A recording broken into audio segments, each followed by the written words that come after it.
I used to think that faith was all about doing the right things, following the rules, believing in something bigger than myself. But the more I searched, the more I realized faith is so much deeper than that. It's not about hype, chasing after the latest prediction, waiting for some external sign to prove God is real. Faith at its core is about knowing God personally. It's about hearing His voice, not just once in a while, but as a daily living reality. Jesus said, "My sheep listen to my voice. I know them and they follow me." That's not just poetry, that's a promise. He's saying you can know Him, not just know about Him, but actually know Him. But I get it. Sometimes there's so much noise out there. So many people claiming to have the answers, setting dates, stirring up excitement, telling you what God is saying. But if I'm honest, none of that ever brought me peace.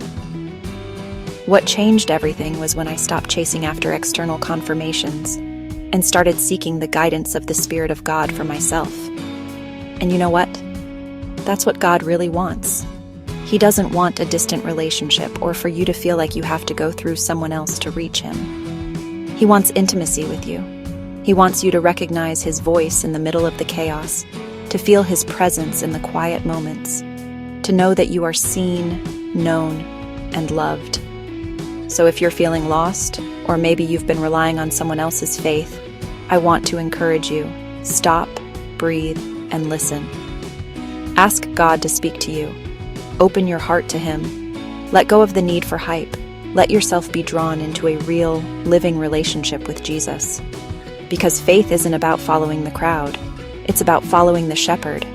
And His greatest desire is simple: to know you, and for you to know Him.